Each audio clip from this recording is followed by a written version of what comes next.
Hello, I can see some attendees starting to arrive. Thanks for being here. We'll just wait a few minutes and see how many we get come in today.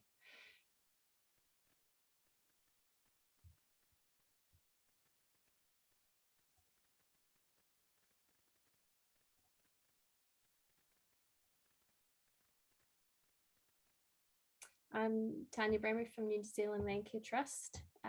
If you have the chat function at the bottom of your screen, you could pop in your name and what kind of lifestyle block you have, just as a bit of an introduction as we wait for people to come in.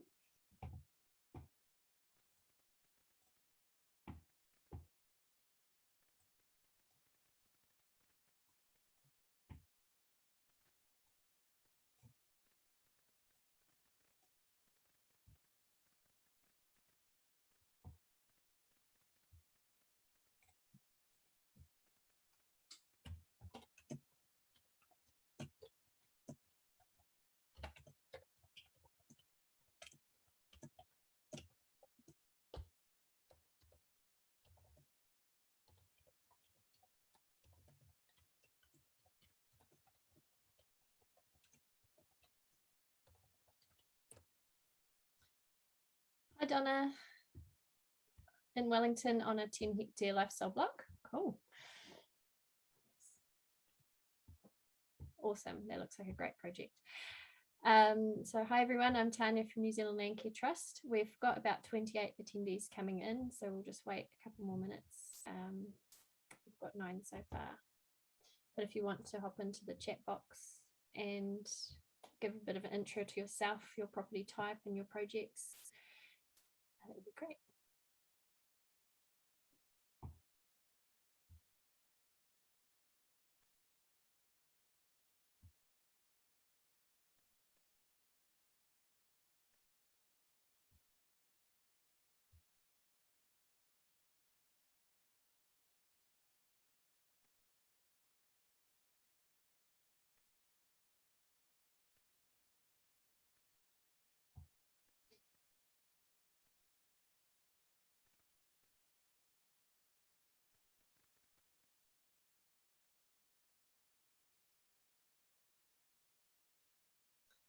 Okay, great. We've got quite a few attendees here, so we might just crack on.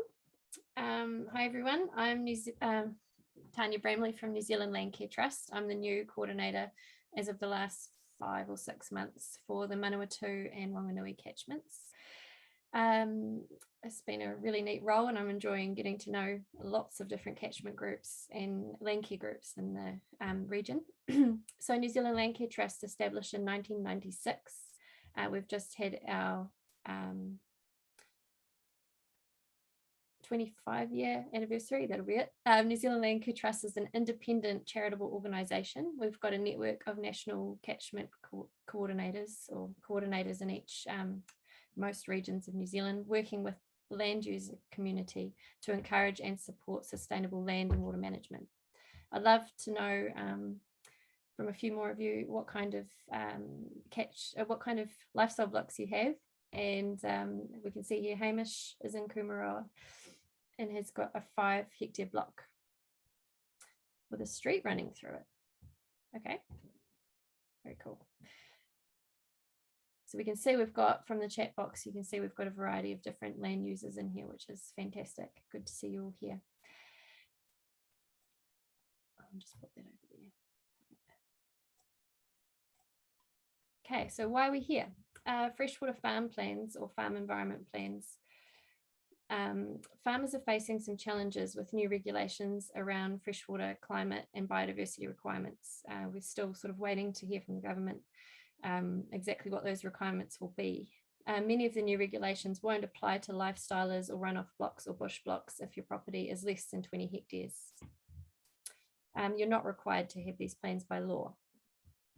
However, we believe that they can be a useful tool to assist landowners in looking after natural values and enhancing the biodiversity and freshwater values of your property. Many areas are starting to form catchment groups where individual landowners have their own farm environment plans and are linking these with their neighbours to work towards similar goals. We believe this helps farming communities to thrive together And this can definitely work in an area that's got a group of lifestyle blocks, and then there might be a larger landowner in the background that you could work with as well, upstream. Today's workshop is in the form of a webinar, and we'll cover why you might need an FEP. So FEP is Farm Environment Plan, creating your FEP, tips for mapping, land use assessments, critical source areas, environmental risk analysis, action plans, and good management practices that you might want to be aware of for your property. Prior to this, the intent is that you are prepared to critically assess your own property and can start on filling out your FEP template following this webinar. New Zealand Landcare Trust has developed an extensive list of supporting material to guide you on your journey. I will send you another email following this presentation with further links and great resources. I'm also able to answer your questions during this webinar via the chat box or afterwards using email. Prior to this webinar, I sent you the template and the good management practices poster. We'll be tracking along with the FEP plan template during the webinar. Here's a snapshot of what other industries say with regards to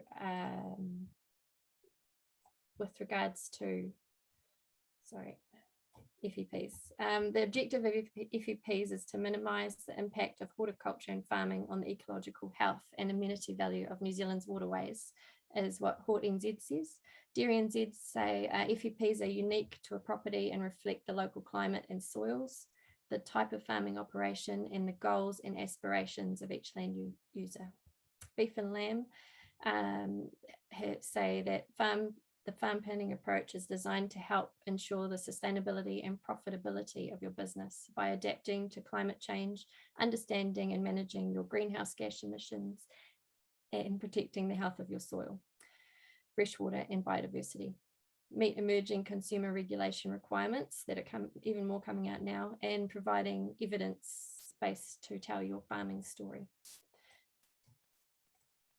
As a lifestyle block and small farm holders, we need to recognise and appreciate how our choices will affect our land that we take care of.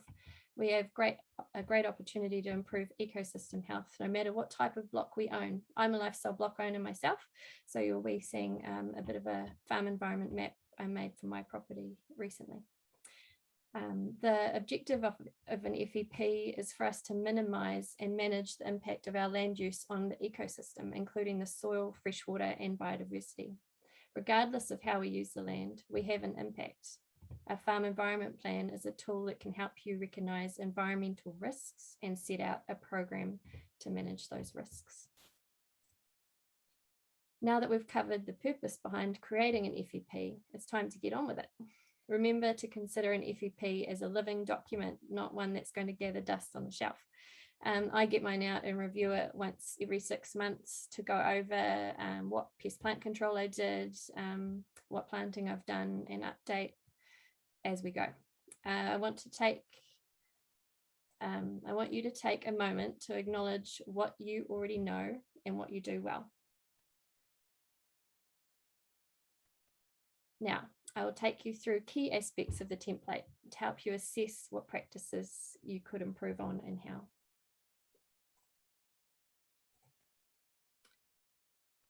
So no document is complete without some details and context. We might want to include at the top of your template personal info and a description of the property use and different assets. You can talk about how your property fits in with your local area or catchment. What catchment are you a part of? I'll have a talk a bit later on about how to find that out if you don't know. Whether you have links to local hapu or your neighbours and other projects. Any context you know about your local stream and how it's impacted upstream from yourself, or how other people might be managing it downstream.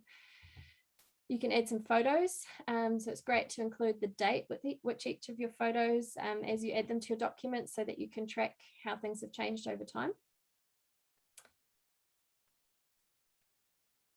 A map is an essential part of your plan. So here's my small lifestyle block, 1.7 hectares, just enough for a horse and a couple of sheep.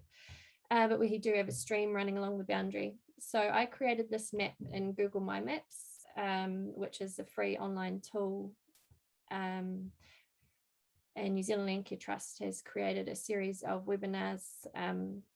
It's just one webinar you can watch to learn how to use Google My Maps to create different shapes and polygons and map out your farm site. You can map stream courses, pest plant issues. You can do different layers for planning future plantings. You can map out critical source areas that we'll talk about soon, where erosion and runoff might occur.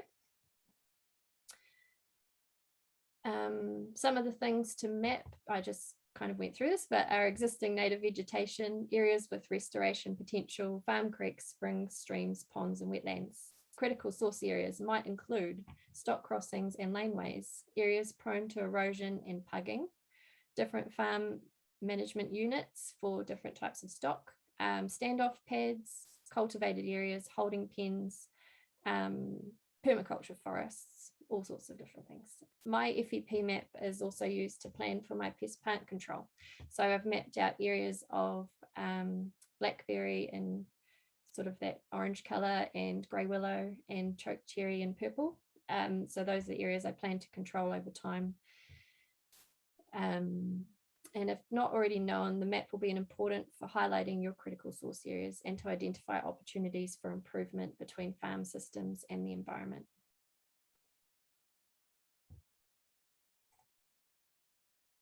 So what are your environmental goals for your property? These will help you to focus your action plan. You might like to have at least one goal for each risk or good management practice, be it soil health, biodiversity, or feed management.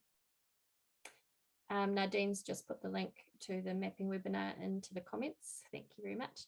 For example, you could state that you want to reduce bank erosion of your stream or reduce pugging over winter. These goals are outcome-based, they're not actions. So they're broader and they might encompass many actions you need to meet that goal of reducing erosion. So have a chat with your neighbours. Are your goals similar? Are there some you can take on to work together, like riparian planting and pest trapping to create a corridor, a wildlife corridor between farms along a stream course? For the next step, it's important to note what you already do. This way, the future steps you can take will be highlighted, and this will help you form your actions. So you can tick off what you're doing on your land and whether it's applicable to you, and then that just might prompt you to think about a few things. So critical source areas are the areas of your land that are prone to surface runoff and can carry nutrients such as phosphorus, nitrogen, pathogens, and sediment into waterways. The identification and mitigation of these critical source areas is integral to developing a thorough FEP. Can you guys take a look at these images? What do you think is the critical source area? I'll give you a second to jump into the chat if you want to reply. Have a think if you've got any areas like this on your property.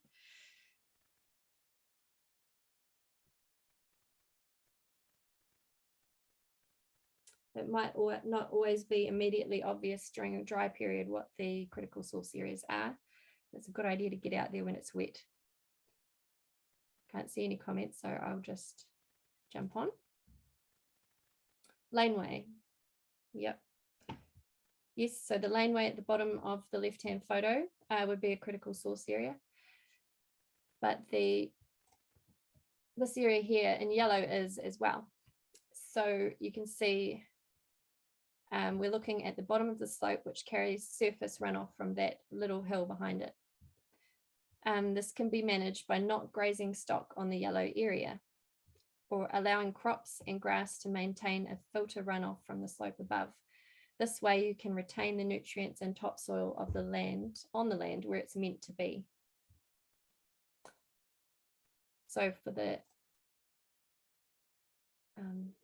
next one, you can see The image on the right, lost some of my text. Yeah, the image on the right there is a drain which has no riparian buffer. So they've got fences, but they're right on the edge of the drain. So there's no actual buffer stopping sediment from washing into that drain. And we have something in the comments from Donna talking about an area of firewood in the yard, very exposed soil has created a trench and it runs into the stormwater network. So we could have a chat via email following this if you get in touch with me about ways you could mitigate that, including planting, but I'd have to have another a look at the site if you've got a photo. So runoff from critical source areas impacts ecosystem health in many ways, and different regions struggle with different land challenges based on geology, climate, and land use. The impact on the ecosystem can include sedimentation, which decreases water clarity, increases water temperature, blocks photosynthesis, and it damages the gills of fish and invertebrates. It also smothers their homes. So most New Zealand streams should have a rocky bottom. And over time, if there's a lot of sedimentation, the little cracks and holes within the rocks where the fish like to live gets filled up with sediment, and it's like the fish are getting evicted level by level until there's not much fish habitat left for them to live. And the invertebrates live on the rocks. So once the rocks are covered, there's not much space for fish. Nitrogen and phosphorus in excess can lead to nuisance algal growth, and in high levels it's toxic to aquatic animals and human health. E. coli in waterways is an indicator of fecal matter being present, and getting into the waterway, it can indicate the presence of other harmful bacteria as well. For the on-farm bottom line, the loss of nutrients and soil into the waterways is like having holes in a bucket. Like nutrients and topsoil are really valuable to your property and what you want to grow, and their loss is unsustainable for the productivity and finances. So you want to think about identifying your critical source areas. Do you know where they are on your property? You likely already know them as the part of the paddock that takes ages to dry out, or that raceway where it always scours after a good rain. During the next big rain, grab your gumboots and walk the property. Draw your critical source areas on a map. Where does your water flow? Does it risk taking any contaminants with it? Where does the water overflow? Where does the water pool? Slow draining areas risk soil exposure with overuse and pugging with stock. You can also have a look at your stream and see how far up the bank the stream runs when it's in full flood. Where are the areas of sediment loss? Bare earth plus rain plus a pathway to water equals sediment loss and soil erosion. So you can draw your critical source areas on your map. There we go. So good management practices are the agreed practice techniques that help to mitigate various land use practices. As you go through the process of creating your action plan, it's good to refer to those GMPs so you're using your time and money really effectively.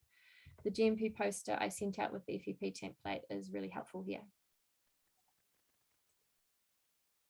We're now going to run through some GMPs. There's a lot of information to take in, so I've just provided a brief snapshot of each of the main ones. For more information, you can refer to the appendix on your template, where there's quite a few links.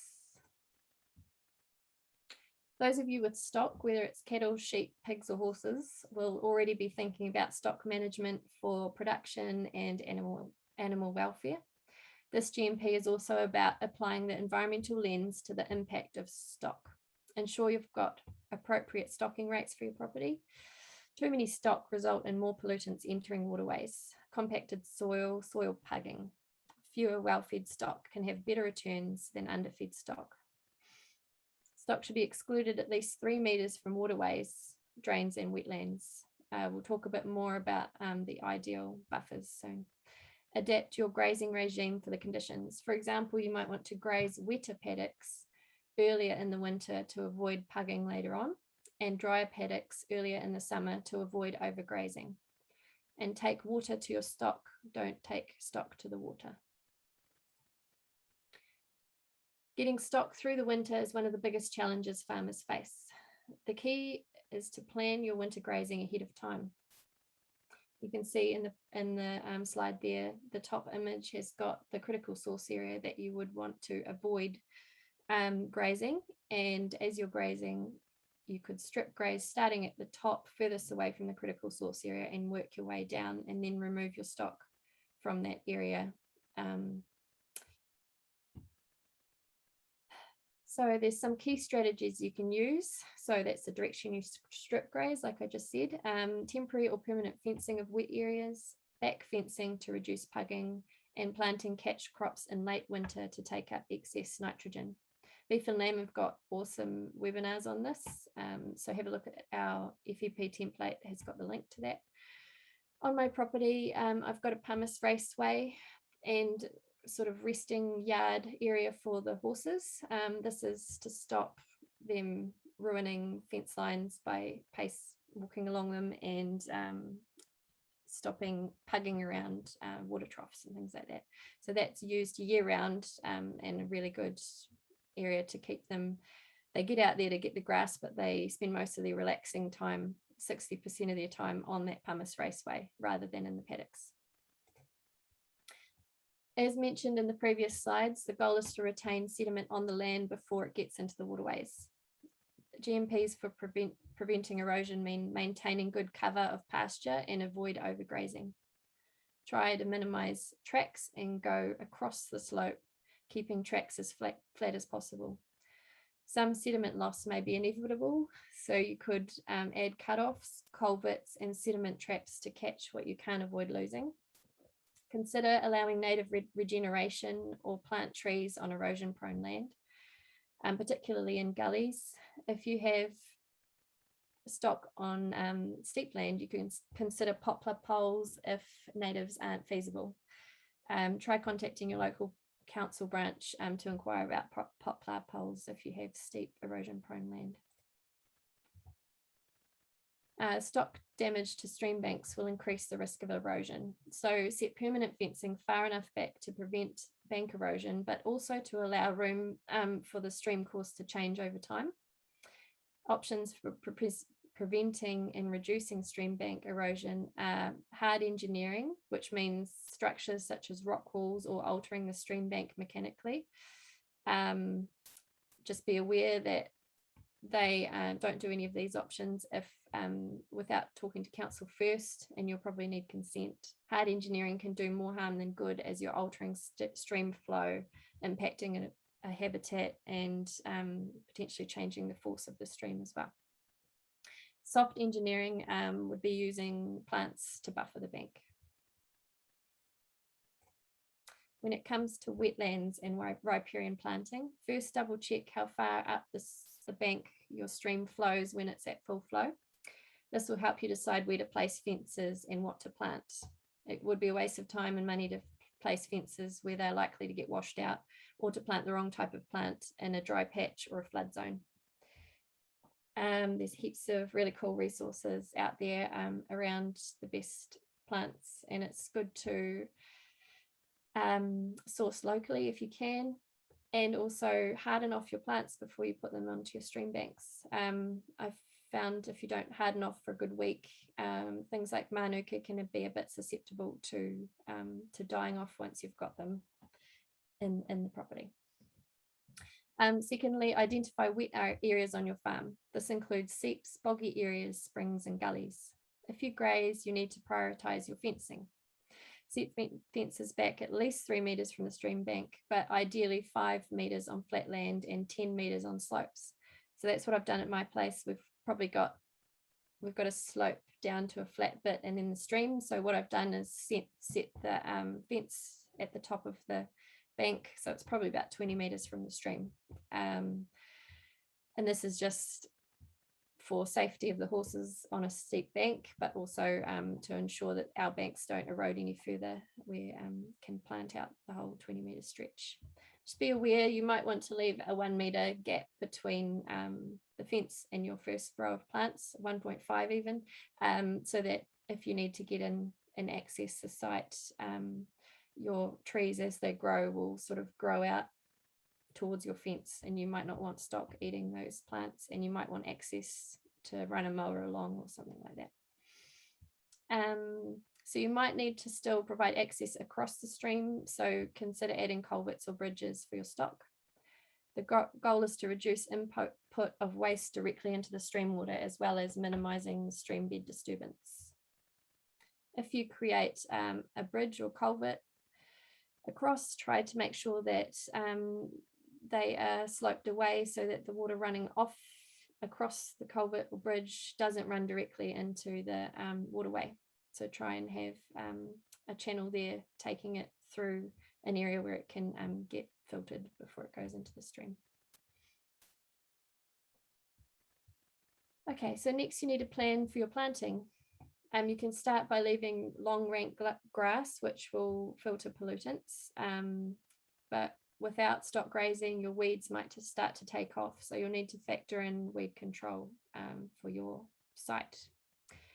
Ideally plan for planting a native species. I like to leave the grass long and just spray out a 50 centimetre circle for each plant before the native species goes in. I just kill a circle patch for that species. If you do blanket spraying across the whole stream margin, you're likely to end up killing the grass, but you'll encourage other broadleaf weeds to start to pop up, and it'll be a bigger maintenance issue.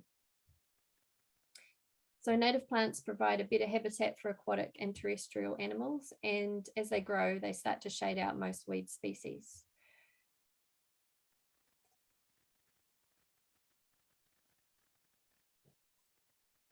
Did the image come up? Ah, yeah, sorry. So you may be lucky enough to have bush blocks or wetlands on your property, or you may want to create these assets from scratch. They're a precious resource for natural native insects, birds and plants, and even bats. Your first step is to fence off if you have stock. Stock will graze on seedlings, impeding natural regeneration. They often will select certain species, resulting in an imbalance in your future forest. They can also impact soils and hydrology by pugging and compaction. There is sometimes a place for lightly grazing sheep underneath for weed or fire control, but consider phasing this out as you can plant more natives to combat this. Control weeds, but spend time controlling the ones that have the most impact. There is a great app called Seek, which helps you identify the species from a photo. Just remember, wetlands on private land are subject to council rules. Always seek advice before altering a wetland. Here's a photo of my land. We're fairly new here. I always wanted something with a stream margin, so that's why we bought here. And as you can see, I've just pretty much got lots of weed issues. But that's all right. I've got a background in pest plant control, so I'm quite keen to get stuck in. So we've got predominantly chokecherry, grey willow, and blackberry. The stream's running past just behind the trees there, and I have a spring-fed wetland just in the foreground here. So the mitigation measures so far have been to add a fence line along the top of the bank. I've cut down some chokecherry where they were in reach of the grazing horses, because that can be a toxic plant for horses.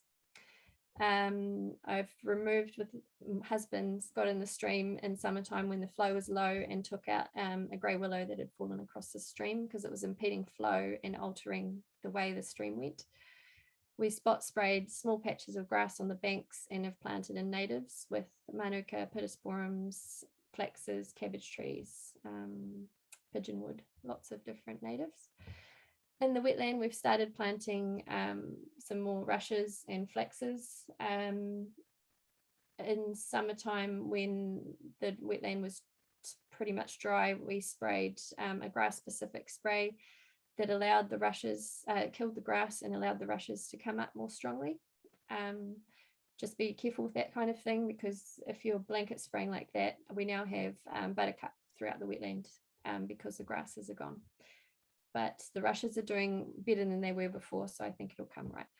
I'm retaining some choke cherry trees for now because they are stabilizing the bank and providing shade for the stream, and there's a well-established understory of ferns within there, so it's already a happy habitat.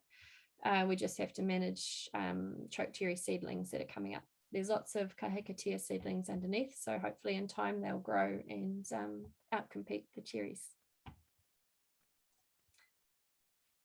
All right, so we're looking at fertilizer use. So fertilizer shouldn't be applied within 5 meters of any waterway or in gullies. The 5 meter buffer, even if it's only rank grass, acts as a filter, slowing down the runoff and catching sediment and phosphate. Our best advice is to read and follow the label on the container. You can go in and have a chat to your rep at your local ag store, talk about the best time of year to spray different weeds and the best product to use. And you can also look into alternatives without spray use. It's worth getting your soil tested so you don't end up applying unnecessarily fertilizer. Anything the plants can't use will leach into the waterway or the water table. So infrastructure can be one of the biggest sources of pollutants and sediments. Ensure that your tracks have a good camber and drainage. Install bridges and culverts on tracks that go through waterways, but ensure these tracks and surfaces are draining away from the waterway. Make sure your home septic system and soakage field are well maintained and fit for purpose. A failing wastewater system can lead to the release of pathogens and nutrients into streams and groundwater.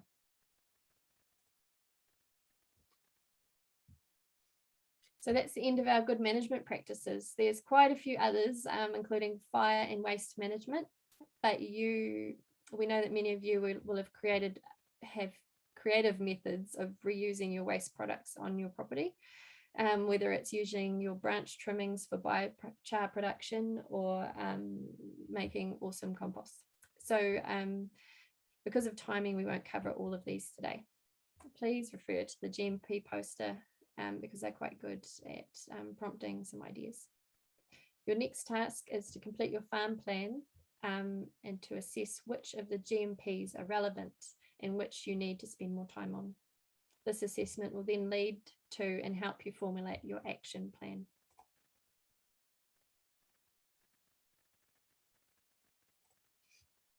It may seem a bit daunting. Most people through their workplaces would have seen these risk assessment tables. But once you've assessed your current practices and identified your critical source areas, you can start narrowing in on your priorities and assess the environmental risk and impact. To complete an environmental risk analysis for your various practices and to list them in order of priority.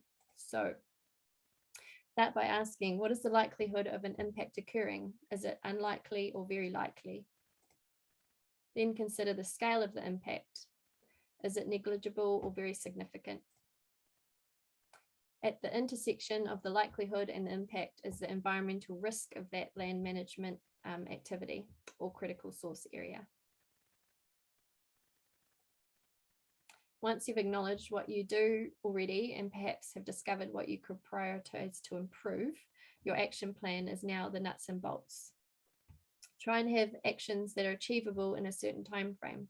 Some may be broken down further into manageable bites with a more in-depth plan. For example, a planting plan or a pest plant control plan.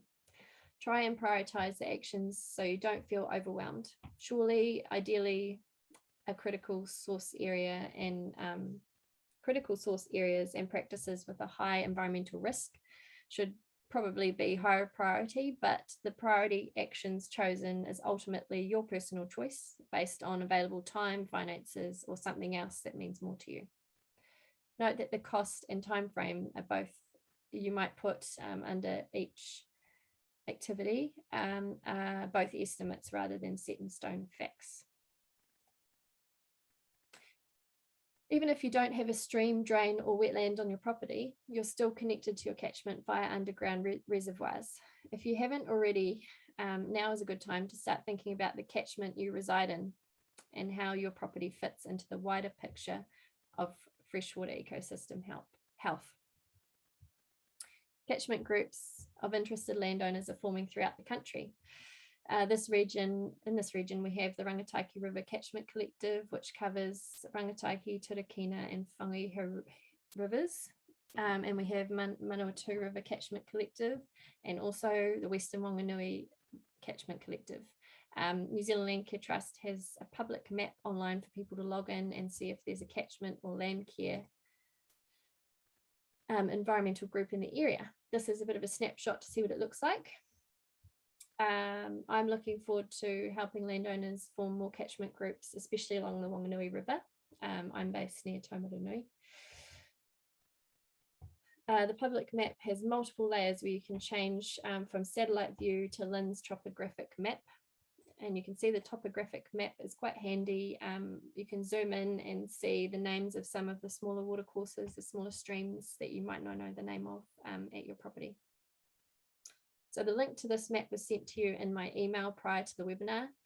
I am, at the end of this presentation, I'll just spend a couple of minutes showing you the map as well, so you can see how to navigate it. Just wanted to let you know about an event if you are within this region. I know there's a few people who've come in from outside of the region. New Zealand Landcare Trust organising a biochar field day in Halcombe. Phil from Slow Farms will be running the demonstration, and Mingaroa Farms are kindly hosting the workshop.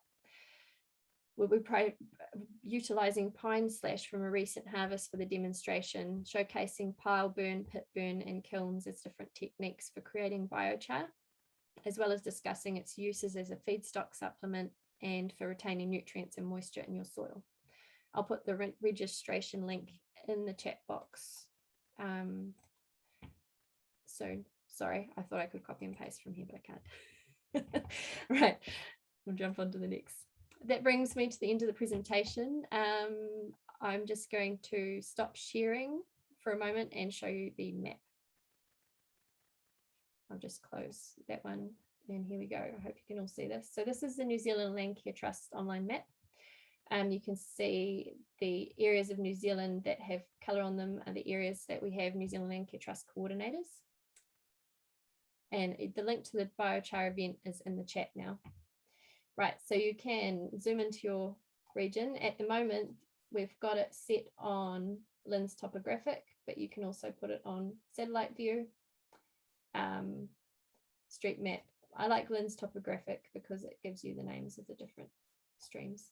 You can see here, Rangataiki River Catchment Collective has its boundaries around here, and they have 17 groups at the moment. We're going up to, they might get to 20 in due course. We also showcase the Landcare groups. So the little dots have got different Landcare groups. So you can find out within your catchment, you can jump on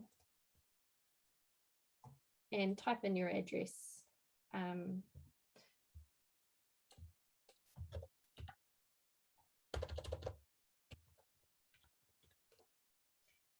Type in your address, find yourself and work out whether there's a catchment group close to you for your catchment.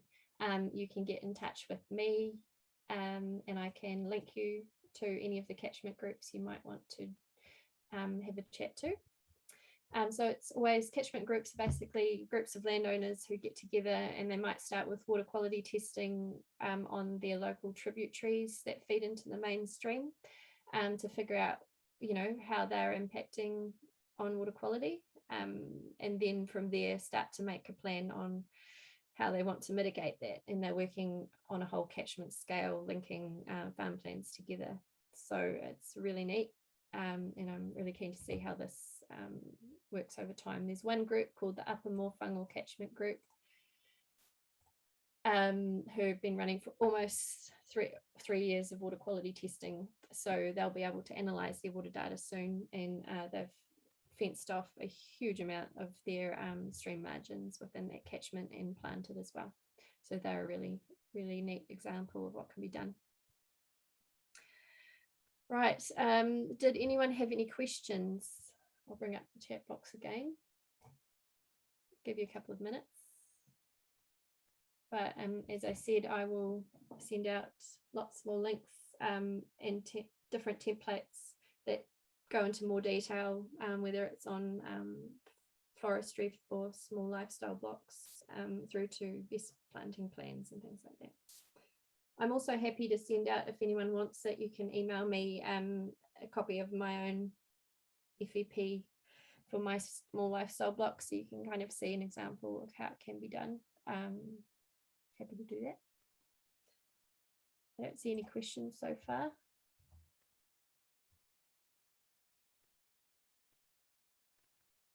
So this webinar is being recorded, and I can send the link to the YouTube, our YouTube channel after this webinar if you'd like to go back and see anything you missed.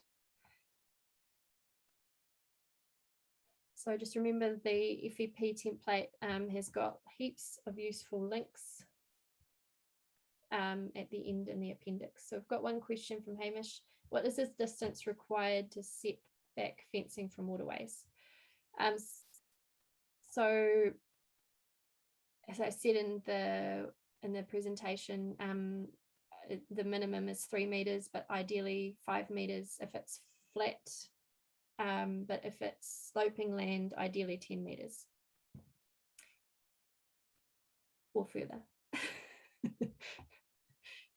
Whatever suits the contours of your land, really. Yeah, as I said, my property slopes down and then has about 6 or 7 meters of flat and then down into the stream. And just, I could have put the fence at the bottom of the slope and been 5 meters away from the stream. But the slope wasn't safe for the type of stock that I have. It would be different for sheep. Hi, Diane. Yes, I can send you the FEP template. If you just joined late, it was in the email I sent, but I'll resend it again with my links. Does anyone monitor the FEPs? No, not for lifestyle blocks. It's more, it's a requirement by law for anything over 20 hectares. And over 5 hectares for horticulture, but any others, they're not monitored, no. But it's a great tool to have for yourself, just to see how you're tracking and how your goals are going for your property. I know lifestyle block owners are quite often really passionate about restoring their land, as well as and seem to have time and energy sometimes. I know from being a lifestyle block now that it takes a huge amount of energy to be on a piece of land like this. It's a lot of work, but it's rewarding as well. Angela's question. Yeah, so no one directly monitors the FEPs. Nadine, yeah.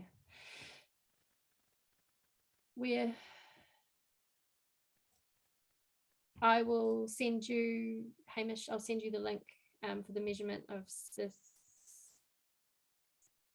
It's from the stream bank, not from the centre of the stream, as far as I know, but I can find the link to that and send it to you, Hamish. I'll write a note.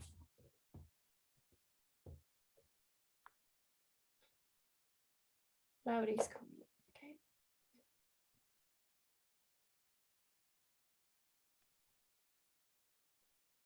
So Rawari asked, you mentioned local plants, but could you please also discuss the importance and relevance of eco-source native plants?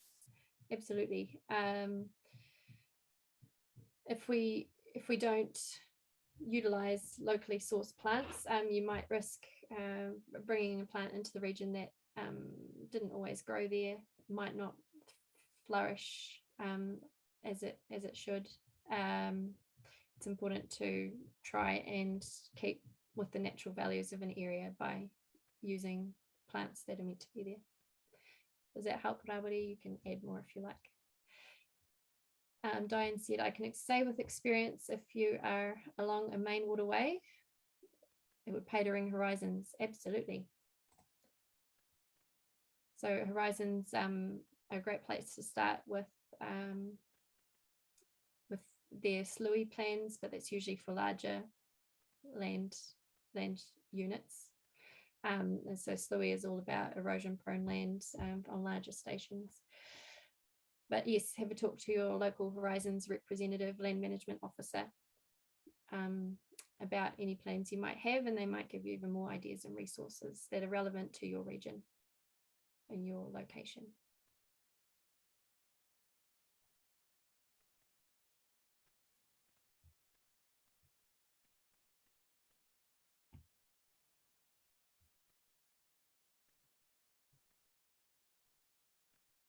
Cool. Can't see any other messages I've missed. Just reading through. Please follow up with me. More than happy via email to answer any other questions you've got following up.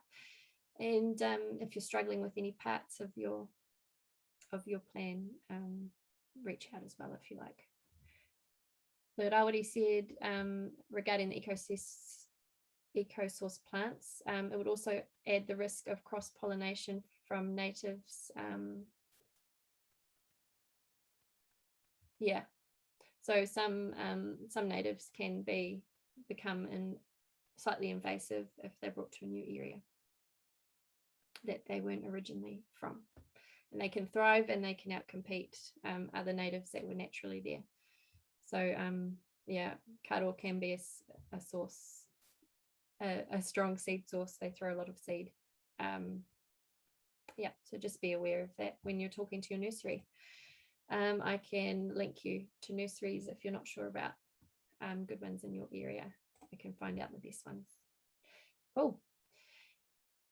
All right, thanks everyone for your attention, and I will follow up with an email full of all sorts of interesting information for you to get around to.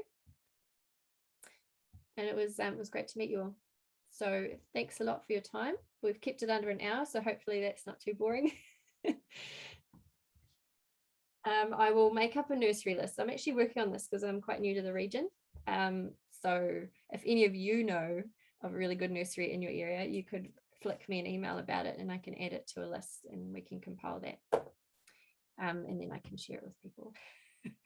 So that would be great. Thank you very much. Right.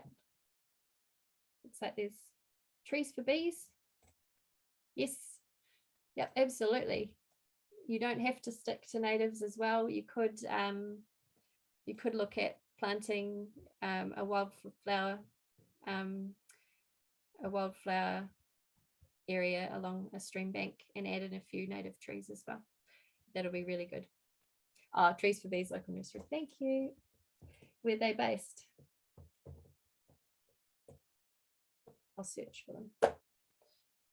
Welcome. Cool. Great. Hey, nice to see you. Chat to everyone. Any last questions?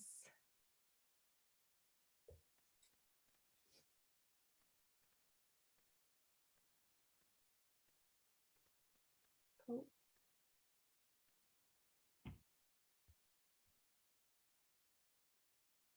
Yeah, so have an explore of the New Zealand Landcare Trust website. There's all sorts of stuff through there. But I'll send you the most relevant links following this. All right, thanks heaps. Have a wonderful day.